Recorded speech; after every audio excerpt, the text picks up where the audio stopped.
Recentemente eu conversava com um oficial da igreja e nós falávamos sobre a pressão crescente que os nossos filhos recebem cada vez mais cedo acerca da sua profissão, de como eles irão trilhar o caminho na seleção da sua carreira e, de um modo mais claro, a pressão que eles sofrem nas escolas. Afinal de contas, muitas delas entram numa competição desenfreada para conseguirem as melhores colocações nos cursos mais concorridos. Muitos dos nossos filhos, eles não têm mais a oportunidade de brincar devidamente, de interagir, de conviver como criança, porque estão mergulhados numa busca da melhor posição para a melhor carreira. De onde vem isso? Isso vem de uma forma muito sorrateira de um contexto ou de uma percepção materialista de que a felicidade ela está condicionada e atrelada primariamente à carreira profissional, ao emprego que eu consigo conquistar e, consequentemente, ao alto salário que eu consigo ter a fim de comprar tudo aquilo que eu desejar ou desfrutar tudo aquilo que o dinheiro pode me proporcionar. A carreira, certamente, ela tem um papel extremamente importante em nossas vidas, mas ela está primariamente ligada a um propósito de Deus em nos usar através daquilo que Ele escolheu que nós sejamos. Um psiquiatra e professor clínico e assistente na Harvard Medical School, chamado Srinivasan Pillai, ele estudava a síndrome de burnout e, numa pesquisa com 72 líderes em áreas distintas, ele observou em cada um deles pelo menos um sinal e um gatilho de burnout. Pressão no trabalho, imposições em cargos executivos elevadíssimos que apontavam para algo. Todos esses homens tinham um certo grau de insatisfação e infelicidade na profissão que exerciam. Numa pesquisa mais ampla, apenas 30% dos funcionários ou dos trabalhadores nos Estados Unidos, eles se sentem envolvidos, conectados, realizados no trabalho. E nós estamos falando da maior potência econômica do mundo, onde as oportunidades de trabalho são múltiplas. Quando essa pesquisa ela se estendeu para os demais países desenvolvidos ou em desenvolvimento, 142 países, apenas 13% das pessoas se sentem conectadas ou, em certo grau, realizadas com aquilo que fazem. A maioria delas vivem tristes, sem motivação, angustiadas, esgotadas. Verdade é, irmãos, que nós vivemos num mundo massivamente entristecido. É um mundo caído e familiarizado com o desespero, desapontamento, insatisfação, faminto por alegria. A triste constatação é que a maioria das pessoas, elas compreendem a alegria como sendo um momento, ou um sentimento, uma disposição conectada àquilo que nós vivemos e desfrutamos em certa circunstância da vida. O problema é que ninguém tem o controle das circunstâncias da vida. Consequentemente, as pessoas não podem ter o controle da alegria que sentirão, da felicidade que irão desfrutar. Contudo, quando nós olhamos para a palavra de Deus, nós encontramos nela uma outra compreensão do que é, de fato, alegria. Alegria é colocada como uma virtude espiritual e não como uma mera disposição das nossas emoções. E ela está intimamente atrelada ao relacionamento que nós temos com Deus, corretamente, através do seu Filho, e como nós enxergamos as nossas vidas a partir deste relacionamento e do propósito que Deus estabelece para a vida destes que foram alcançados pela graça. Fato é que, vivendo neste mundo, nós não somos convidados como cristãos apenas a suportarmos as aflições, decepções e pressões desta vida. Nós somos convidados a desfrutar da alegria soberana, que está muito distante desta alegria circunstancial, a vivermos mergulhados em tal alegria. E a alegria é um tema tão importante no Novo Testamento, que nós encontramos 96 vezes o verbo kairó, alegria, em todo o Novo Testamento.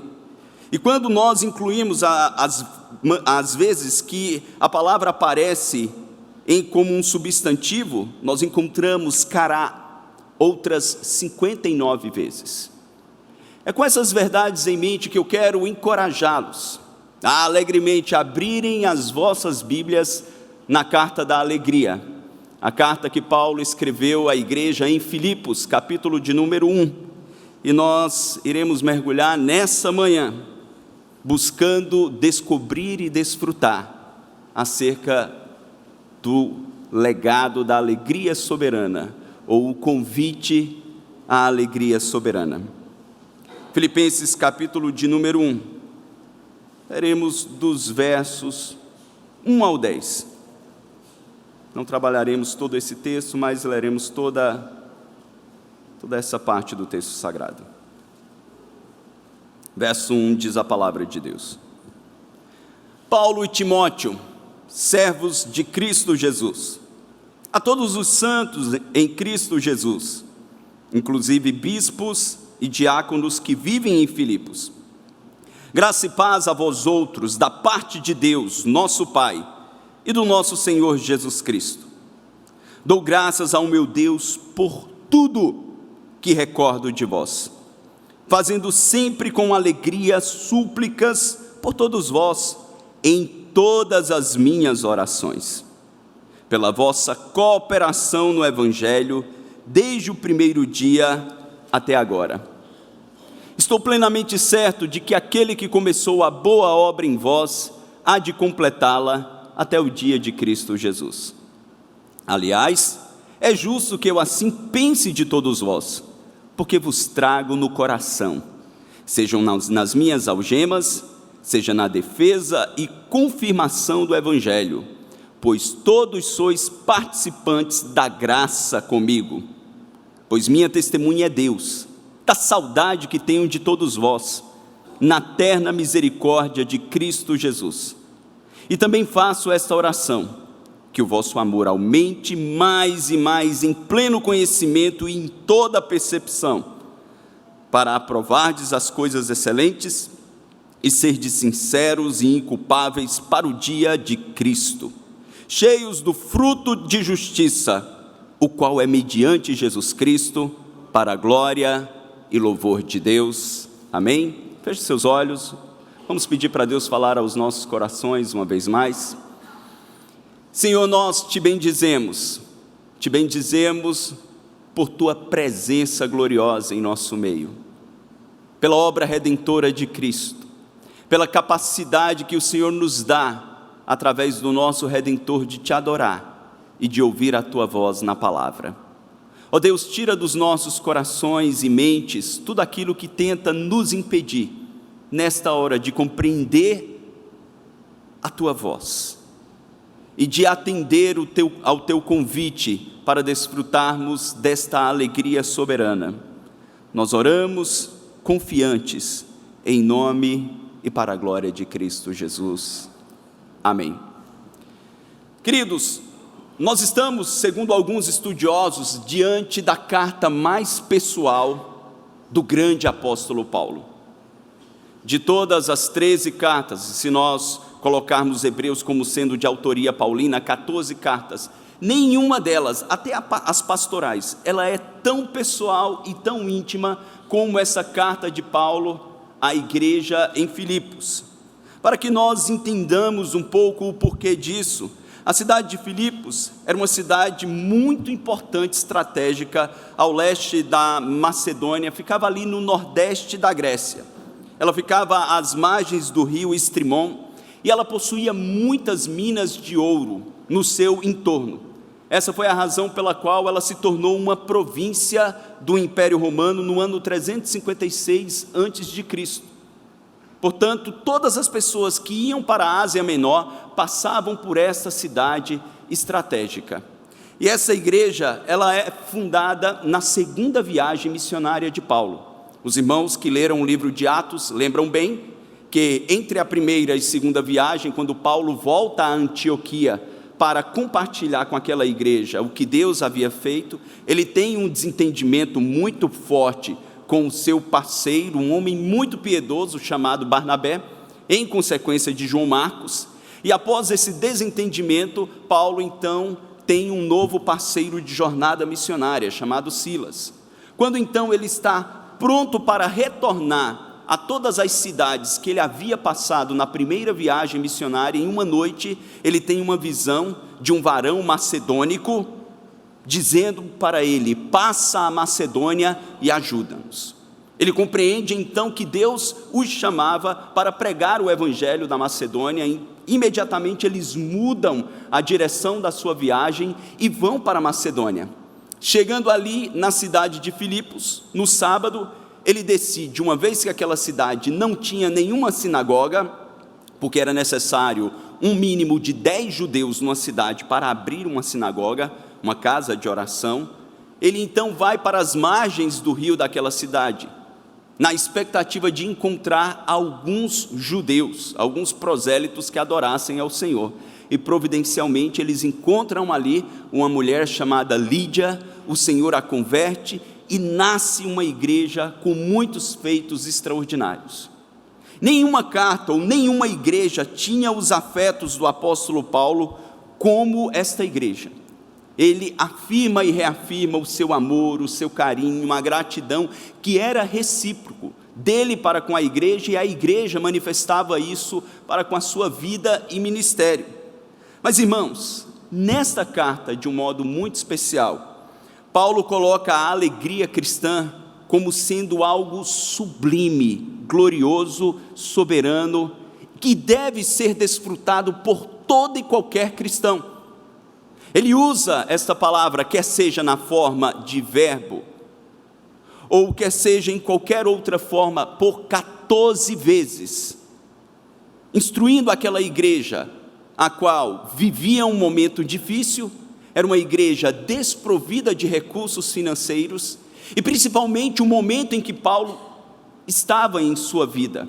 Paulo estava, quando escreve essa carta, preso no seu primeiro aprisionamento em Roma, por causa da palavra do Senhor. Não era um sofrimento circunstancial, que qualquer pessoa passa, crente ou descrente, uma enfermidade, a perda de um emprego, um problema no lar. Esses são problemas e sofrimentos comuns a qualquer pessoa, quer sirva ou não sirva a Deus.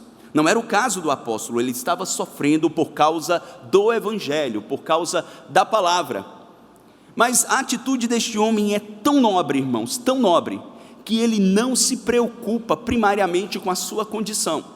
Ele escreve essa carta para agradecer a uma oferta generosa que esses pobres irmãos de Filipos enviaram, mas também para os encorajar, porque ele não queria que eles sofressem com o seu sofrimento. Eis a postura de um homem abnegado, de um homem que nos dá o exemplo de como viver uma vida fundamentada na alegria soberana e divorciada das circunstâncias adversas da vida.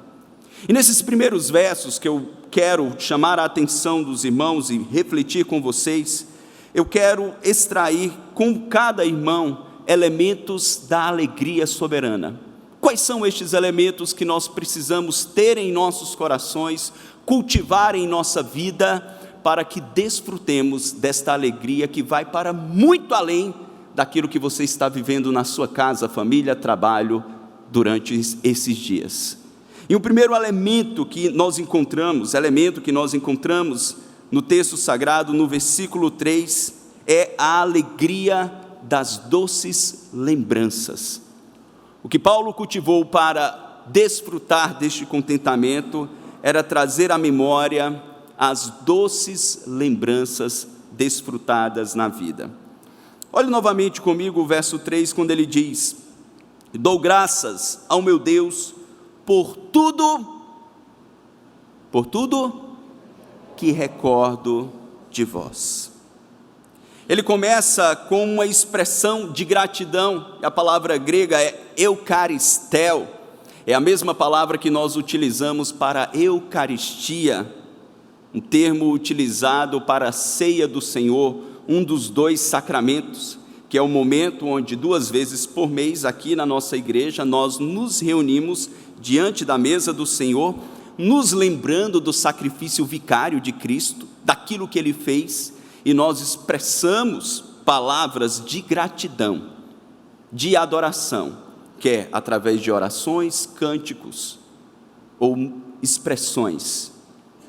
É exatamente esta palavra que Paulo, ele utiliza quando ele começa a cultivar em seu coração esta alegria soberana. Ele começa olhando para o seu passado e falando: eucaristel, eu dou graças, eu dirijo a minha gratidão a Deus por tudo que me recordo de vós. Paulo nos mostra, portanto, que uma das ferramentas preciosas para que nós tenhamos uma vida de gratidão ou de alegria é cultivar gratidão. E a gratidão, ela só se manifesta quando nós olhamos para trás, quando nós olhamos para o nosso passado. Aquelas pessoas que são tendenciosas à nostalgia, elas de fato vivem muito atreladas ao passado.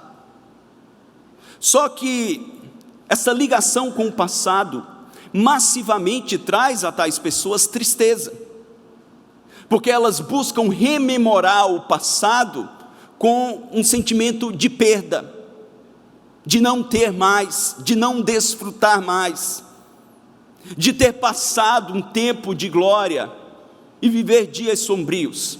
Se existia alguém que poderia ter este sentimento nostálgico e entristecido, era o apóstolo Paulo. Vejam, irmãos, nós estamos diante de um homem mais sublime que Deus usou para desbravar. Não existia ninguém mais dinâmico do que Paulo em toda a igreja primitiva. Nós poderíamos dizer que ele era um nato workaholic, um homem viciado no trabalho do reino de Deus, dinâmico, não parava. Ele não parava. Eram muitos frutos que Deus trazia para ele, e ele tinha profunda alegria nisso. Contudo, Deus soberanamente faz com que isso cesse. Não por uma escolha pessoal. Paulo não escolheu parar de servir e abandonar a dinâmica de vida que tinha. Deus soberanamente permitiu que ele fosse parado por perseguições, calúnias, injúrias, açoites. E agora ele estava aprisionado em Roma, numa prisão domiciliar, não recebendo do império nem o pão para comer a cada dia, acorrentado a 2 soldados romanos, para que fosse assegurado que ele não fugiria. É nesse cenário onde ele não podia fazer absolutamente nada de modo mais intenso daquilo que ele amava fazer, que Paulo decide então escrever a esta igreja, encorajando-os e olhando para trás, cultivando no seu coração a alegria através da gratidão. Da gratidão por tudo aquilo que Deus o permitiu viver. Se você voltar um pouco à sua Bíblia, no capítulo 16 de Atos, nós encontramos o nascedouro desta igreja, e aquilo que Deus permitiu que aquele homem vivesse. Atos 16, a partir do versículo de número 7, ou melhor, a partir do verso de número 11, nós encontramos a descrição quando o texto diz: tendo pois navegado de Troade, seguimos em direitura a Samotrácia, no dia seguinte a Neápolis, e dali a Filipos, cidade da Macedônia, primeira do distrito e colônia. Nessa cidade permanecemos alguns dias. No sábado saímos da cidade para junto do rio, onde nos pareceu haver um lugar de oração, e assentando-nos, falamos às mulheres que para ali tinham concorrido. Certa mulher chamada Lídia, da cidade de Tiatira, vendedora de púrpura, temente a Deus, nos escutava. Vamos ler juntos? O Senhor lhe abriu o coração para atender às coisas que Paulo dizia. Depois de ser batizada, ela e toda a sua casa nos rogou, dizendo: se julgais que eu sou fiel ao Senhor, entrai em minha casa e aí ficai. E nos constrangeu a isso.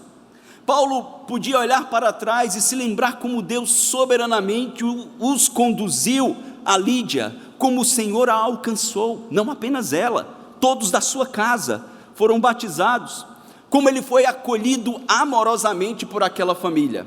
E depois, se você continua lendo o texto, você percebe que Paulo sai às ruas daquela cidade, e havia uma jovem com espírito maligno de adivinhação, que durante dias ficava clamando: estes homens são servos do Deus Altíssimo, e vos anunciam o caminho da salvação.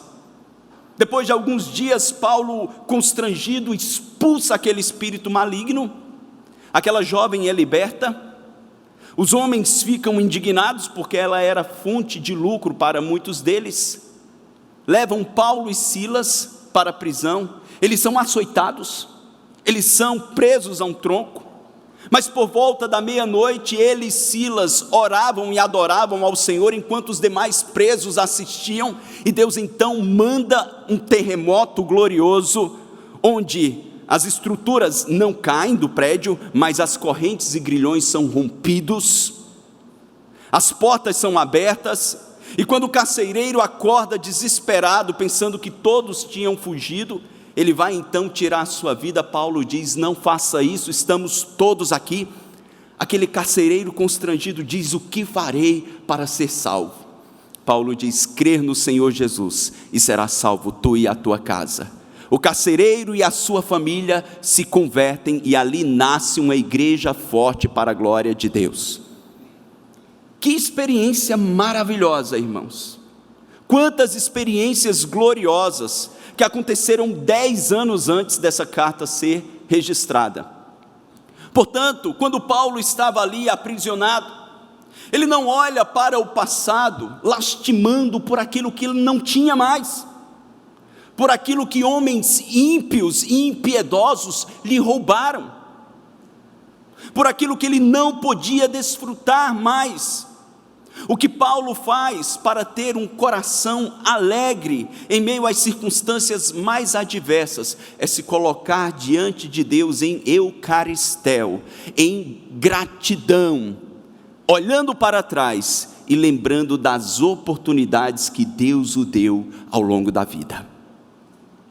Paulo teve a mesma disposição de um jovem profeta chamado Jeremias, que viveu dias difíceis no tempo do cativeiro babilônico, onde o caos se instalava sobre Israel, e ele diz no livro de Lamentações: eu quero trazer à memória o que pode me dar esperança.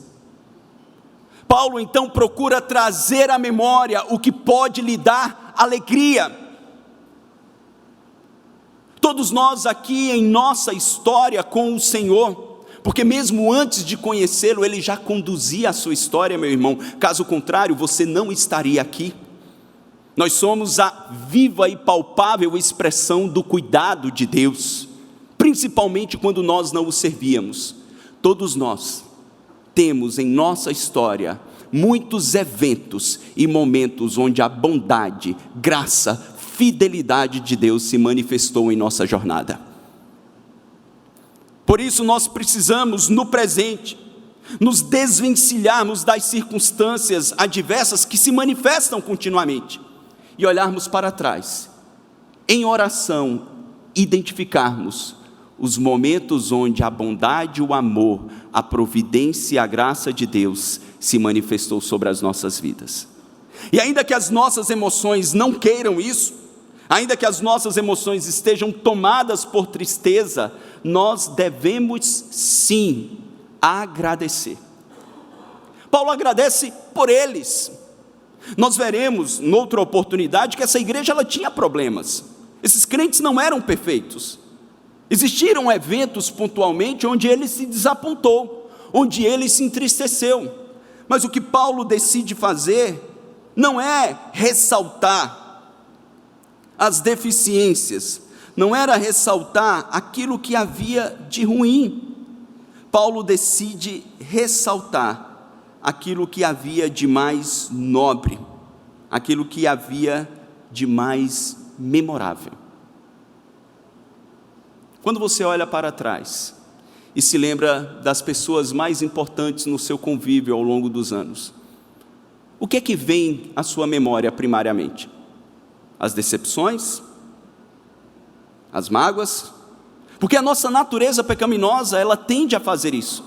Às vezes nós vivemos 10, 15 anos gloriosos, com tantos momentos abençoadores com algumas pessoas, mas nós decidimos guardar em nossa memória um evento pontual que aquela pessoa nos feriu ou nos desapontou. E a partir daquele instante, caminhamos em toda a nossa jornada, nos lembrando daquelas pessoas pontualmente naquela circunstância.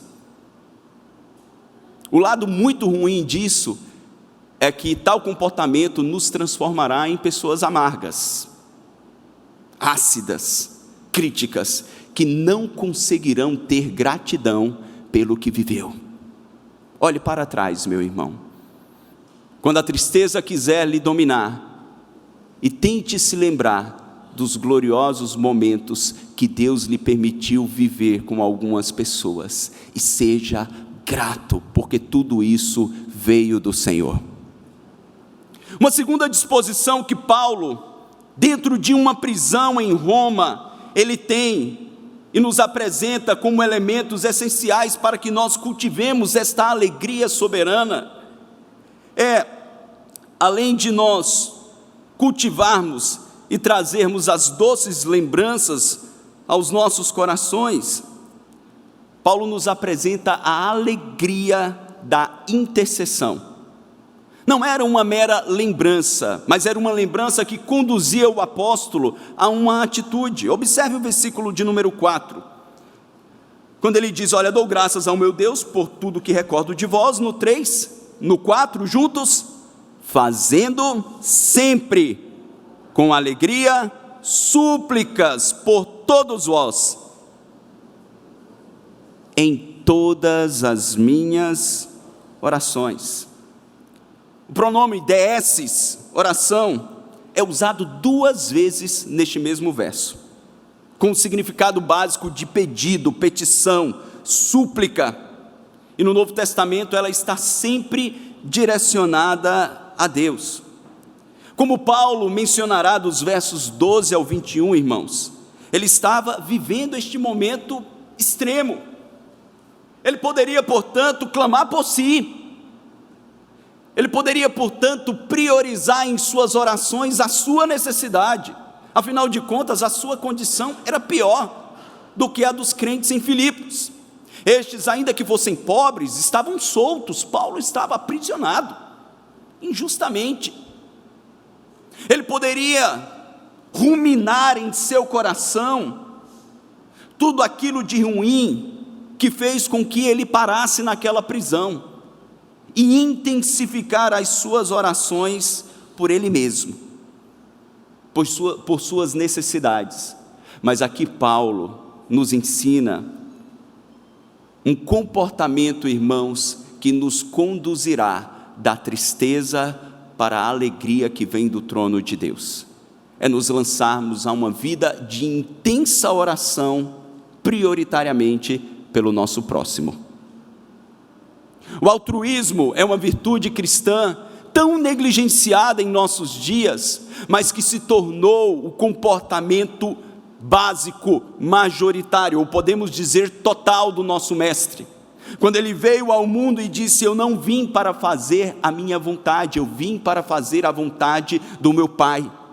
Durante toda a sua existência, Cristo ele viveu focado em sua missão e de como amar os seus, amando-os até o fim. Nessa sociedade materialista que consequentemente é egocêntrica e grita aos 4 cantos dizendo: se preocupe com o que é seu, se preocupe com os seus projetos, porque se você não fazê-lo, ninguém irá fazer. Paulo não tem essa disposição.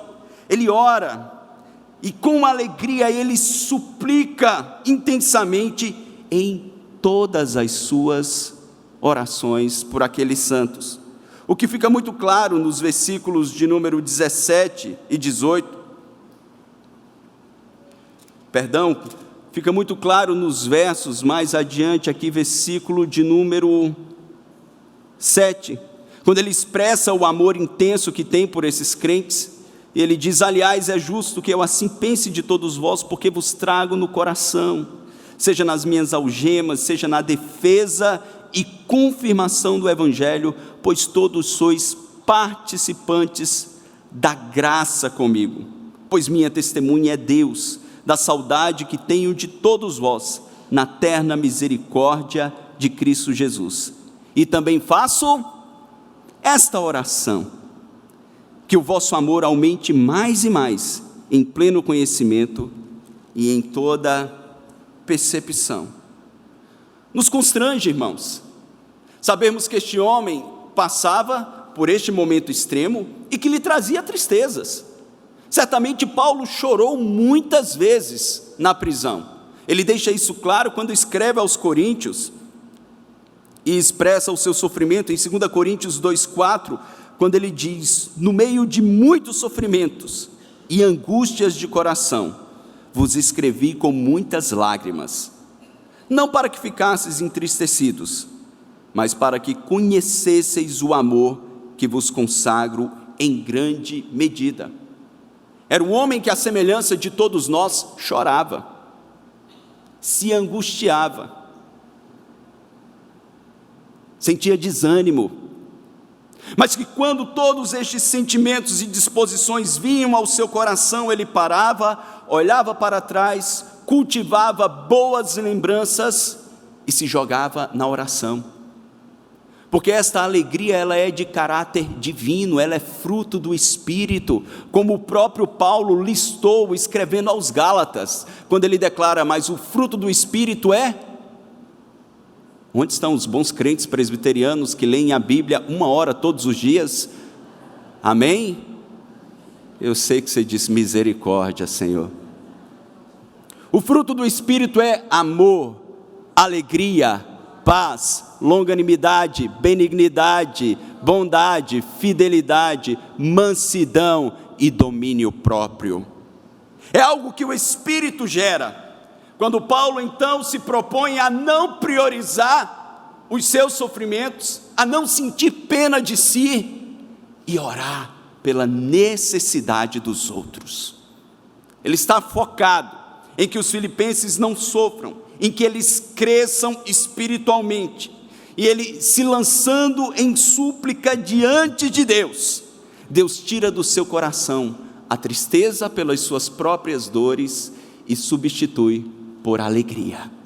Observem que quando ele orava, ele provava de alegria. A minha pergunta sincera, irmãos, é o quanto a oração faz parte do nosso cotidiano. Nosso querido John MacArthur, ele declara: aparentemente ao longo da história, uma minoria dos cristãos conheceram esta verdadeira e plena alegria que Deus proporciona aos filhos que decidem obedecer tais princípios. A falta de alegria se revela de 3 modos: em pensamentos e conversas depreciativas acerca de outras pessoas, na falta de interesse pelo bem alheio e a negligência em interceder por essas pessoas. Crentes tristes são centrados em si, egoístas, orgulhosos e vingativos. Tudo isso se revela também numa vida de oração estéril. Se nós pensarmos, a igreja de Corinto, por exemplo, trouxe muitas dores a Paulo. Se nós lembrarmos, quando ele escreve a Timóteo, Alexandre o ladroeiro lhe causou muitos males. Dimas amou o presente século e o abandonou. Mas Paulo sabia que tais pensamentos, sentimentos e disposições não lhe trariam alegria, lhe deixariam um homem amargo e estéril. Por isso ele cultiva boas lembranças e ele ora intensamente pela necessidade dos outros. Irmãos, se todas as pessoas as quais nós já criticamos na vida, nós gastássemos pelo menos 5 minutos orando por elas, eu tenho certeza que a nossa vida de oração seria intensa e constante. Mas a nossa inclinação pecaminosa, ela é tão nociva, que às vezes quando ouvimos o nome de alguém, e que temos alguma lembrança ruim, a nossa tendência é... Quando nos esforçamos muito, não verbalizamos, mas às vezes não aguentamos. E há quem diga até o seguinte: eu vou contar só para você orar melhor por ele. Mentira, é maledicência mesmo, é vontade de depreciar, é vontade de denegrir. Paulo não tem essa postura e nos ensina, irmãos, que para desfrutarmos dessa alegria que vem de Deus, nós precisamos orar mais, e orar mais pelas pessoas com as quais Deus, ou pelas pessoas as quais Deus permitiu que nós convivêssemos. Como anda a sua vida de oração, meu irmão? Você acha que Deus vai te dar uma alegria para além das circunstâncias, orando só no culto? Você come uma vez por semana só? Ou para ter uma vida fisicamente saudável, você faz exercício uma vez por semana só? Eu sei que aqui existem os peladeiros de plantão, mas vocês sabem, alto risco de infarto fulminante. Não é saudável. Nós precisamos de constância, nós precisamos de regularidade. E Paulo nos ensina que esta alegria soberana vem através de uma vida de oração intensa. É meio de graça, é instrumento que Deus deixou para os seus filhos. Por isso, se lance em oração, cultivando boas memórias e orando por essas pessoas, ainda que elas não estejam mais no seu convívio. Paulo não convivia com os filipenses por longos 10 anos. Não existia Facebook, Instagram, não existia nenhuma rede social, apenas as boas memórias, e ele cultiva tudo isso em oração. Em terceiro e último lugar, irmãos, eu gostaria de olhar com vocês para o versículo 5, e percebermos o princípio da alegria na participação, da alegria da comunhão. E a palavra grega utilizada aqui, koinonia, quando Paulo diz: dou graças ao meu Deus por tudo que me recordo de vós, fazendo sempre com alegria súplicas por todos vós em todas as minhas orações, juntos os 5, pela vossa cooperação no Evangelho, desde o primeiro dia até agora. A razão imediata dessas ações de graças, nós encontramos neste versículo 5. Se nós pudéssemos resumir essa sentença, nós poderíamos declarar o seguinte, ou as palavras de Paulo poderiam ficar de tal maneira: eu dou graças por sua perseverança na participação unânime na obra do Evangelho. A alegria era oriunda da koinonia, da comunhão. Eles tinham comunhão nas boas novas de salvação. Eles estavam unidos em um só propósito. Eles conviviam como igreja. William Hendrickson, ele destaca 8 elementos desta comunhão na participação, que todo verdadeiro cristão ele deve desfrutar para que viva uma vida saudável e uma vida de contentamento. A primeira delas ele destaca como a comunhão da graça. Não é uma comunhão natural, platônica, não é uma comunhão por afinidade, de pessoas que gostam de futebol convivem com as que gostam, aquelas que gostam de moda, aquelas que gostam de corrida, aquelas que gostam de cinema. Não é esse tipo de comunhão. Isso são clubes que são criados nos mais diversos lugares e pessoas passam a conviver. Não é esse tipo de comunhão que gera alegria soberana. É a comunhão da graça. É a comunhão provada por aqueles pecadores perdidos que foram alcançados pela obra de Cristo, que provaram do novo nascimento e tiveram os seus pecados expiados, foram justificados em Cristo. E como prova desta obra gloriosa, eles receberam o Espírito Santo da promessa, que é o penhor, é a garantia desta herança. É este Espírito que faz com que este povo ande unido. Foi este Espírito que juntou esses cristãos em Jerusalém. Observem, pessoas de nacionalidades diferentes. Nós temos poucas nacionalidades aqui na nossa igreja, talvez 3 ou 4, mas ali em Pentecostes, capítulo 4, nós tínhamos as mais diversas nacionalidades, capítulo 2, de Atos. Mas se você voltar por um instante para o capítulo 2, você perceberá a qualidade da comunhão que estes irmãos eles tinham, como ela era desfrutada em graça. Capítulo 2, no verso 42, o texto nos diz: e perseveravam na doutrina dos apóstolos, e na comunhão, no partir do pão, nas orações, e em cada alma havia temor, e muitos prodígios e sinais eram feitos por intermédio dos apóstolos. Vamos ler juntos o 44. Todos os que creram estavam juntos e tinham tudo em comum. Como pode pessoas de nacionalidades distintas, com costumes diversos, estarem agora unidos e terem tudo em comum? Era exatamente a comunhão da graça. E a consequência, irmãos, é que Deus operava prodígios, Deus operava sinais. E quando nós apenas passamos pelos outros pontos que Hendrickson destaca desta comunhão, além de ser uma comunhão de graça, ele diz que é uma comunhão de fé, é uma comunhão em oração e ações de graças, é uma comunhão recíproca entre crentes, é uma comunhão de ajuda mútua.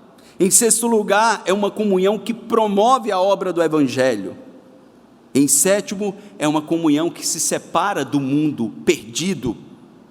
E finalmente, em oitavo lugar, é uma comunhão de luta. Os crentes lutam ombro a ombro contra o inimigo, contra as heresias, contra Satanás.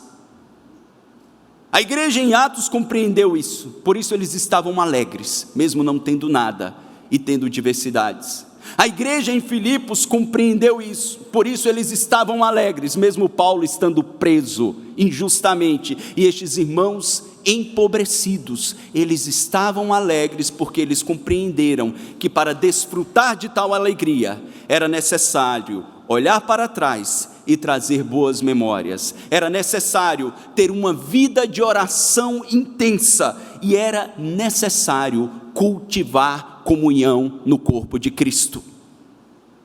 A igreja primitiva, ela nos deu um modelo, onde as igrejas funcionavam em lares, e eles compartilhavam graça, fé, necessidade, oração, súplicas, evangelização, lutas, havia convívio real. O grande problema é que nós vivemos uma época do individualismo massivo, camuflado pelas redes sociais. Esse individualismo, ele se expressa até em muitas músicas que nós cantamos. Elas são cantadas na primeira pessoa do singular, como uma adoração estritamente sua para com Deus, enquanto nós estamos reunidos como igreja. Deveriam ser cantadas no plural. Nós. Isso revela a tendência da nossa época. Mas Deus nos chamou para ser igreja, e ser igreja vai muito além, mas muito além, de nos reunirmos domingo após domingo aqui, para batermos o nosso cartão com as nossas demandas espirituais. Ser igreja é também ter relacionamentos uns com os outros. Paulo olha para a igreja em Filipos e diz: olha, eu dou graças pela vossa cooperação no Evangelho, koinonia, convívio, compartilhar, desde o primeiro dia até hoje, eles eram constantes na comunhão. Eu lhe pergunto, meu irmão, qual é o seu convívio como igreja, para além deste momento aqui? Será que o sorriso que nós manifestamos uns para com os outros é aquele sorrisinho superficial de educação que nós damos para os estranhos? Olá, tudo bem? Ou é aquele sorriso largo de reencontro de alguém que nós amamos e conhecemos, e aquele abraço afetuoso? As redes sociais não substituem isso. Os nossos canais servem para abençoar pessoas que vivem em outros lugares, em outras cidades, países, ou aqueles irmãos que estão enfermos e não podem estar aqui. Mas se você pode estar aqui e por comunidade nos assiste, irmãos, e eu falo olhando para você, você está negligenciando um princípio que Deus estabeleceu para uma vida de alegria. O seu lugar é aqui, para que nós possamos olhar uns nos olhos dos outros, possamos abraçar, segurar a mão, afagar, caminharmos juntos, exortarmos, porque é desta maneira que Deus estabeleceu que a sua igreja deveria existir para a sua glória. Amém? Recentemente eu ouvi de um irmão maduro, com décadas de caminhada cristã, compartilhando sobre o seu convívio num grupo de discipulado, onde eles oram juntos, compartilham necessidades, estudam a palavra, evangelizam, são desafiados. E ele disse: pastor, para mim este é, sem dúvida, um dos momentos mais altos de toda a minha semana, quando eu sou encorajado, capacitado, e recebo a alegria da parte de Deus, através do corpo de Cristo. A comunhão dos santos é um dos meios de graça, segundo a fé reformada, e é instrumento de alegria. Paulo pôde desfrutar disso mesmo de uma prisão. Sabe por quê? Quando ele não pôde ir mais aos filipenses, os filipenses foram até ele, através de um diácono chamado Epafrodito. Eles reúnem uma oferta sacrificial. No caminho, na viagem, Epafrodito adoece, quase morre, não para suprir uma necessidade pessoal, mas para demonstrar o amor por aquele apóstolo.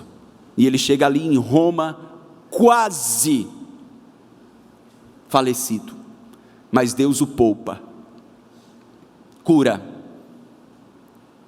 e permite que o apóstolo percebesse o amor de Deus por ele, através do amor dos santos. Talvez, se você está tão fechado nos seus problemas, meu irmão, Deus quer que você seja abençoado no convívio dos santos e prove desta alegria soberana. Você pode ter se decepcionado no caminho e pensar: não quero conviver mais com ninguém, pastor. Quero adorar, cantar, orar, ouvir a palavra e ir para o meu cantinho. Eu já ouvi isso de dezenas de crentes, mas Deus não nos chamou para essa disposição. Ele nos chamou para a comunhão dos santos. Enquanto eu preparava esse sermão essa semana, eu procurei exercitar isso e trazer à memória doces lembranças. E Deus me trouxe à memória uma filha na fé e ex-ovelha chamada Mônica Muranzi. Por favor, Silvane. Mônica, ela é natural de Uganda e foi criada em Ruanda, casada na década de 90, quando teve o seu terceiro filho. Ele nasceu com paralisia cerebral. Quando o marido então viu que ele havia nascido dessa maneira, e cego, sem qualquer interação, e que seria um peso muito grande, ele decidiu abandonar Mônica.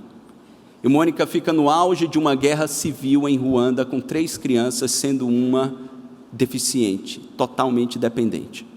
Para piorar a sua condição, naquele mesmo ano, a sua irmã e o seu cunhado morrem de AIDS. Vocês sabem que 50% da população de muitos países na África são de soro positivo HIV. Eles deixam 5 crianças para Mônica cuidar, fora os seus 3 filhos.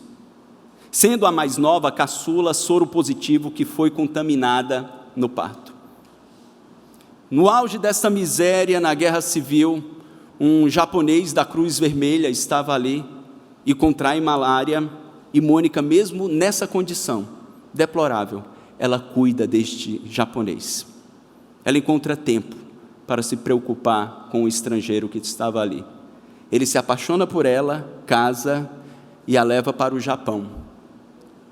O governo japonês só permitiu ela levar os seus 3 filhos. Os sobrinhos que ela criava não puderam ir.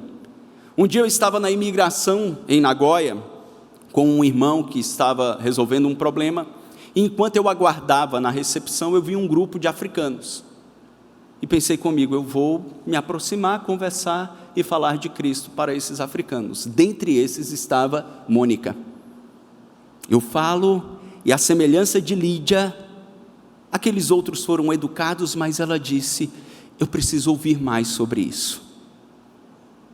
A partir desse momento, eu morava em Iga, ficava 1h20, 1h30 de Nagoya.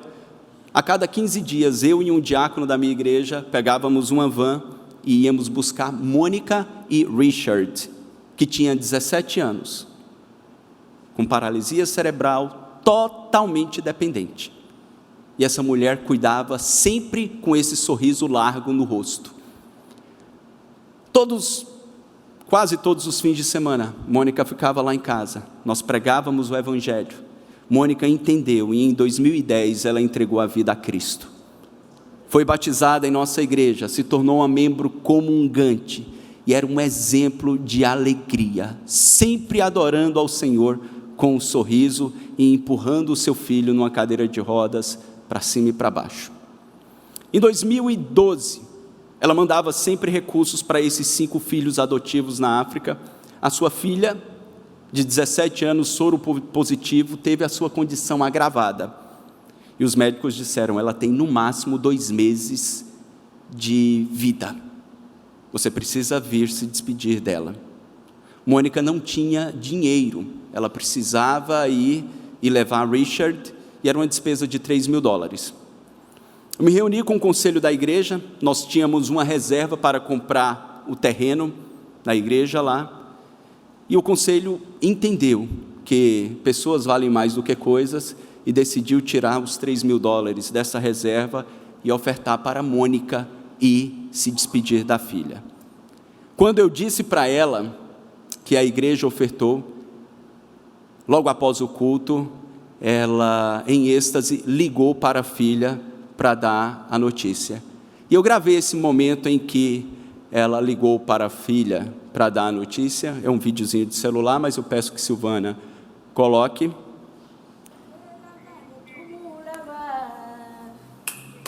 Keep singing. Tambula, tambula, tambula, tukula ve. Tambula,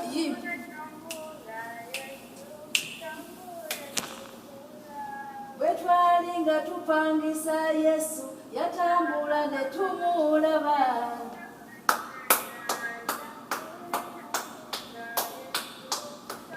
Abalabe balinga batwepankirako, Yesu yatambula ne tumulaba.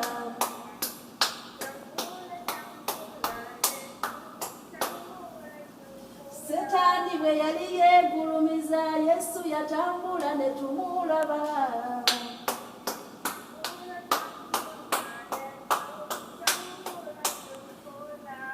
Tambula, tambula, Yesu, tambula, tukulabe.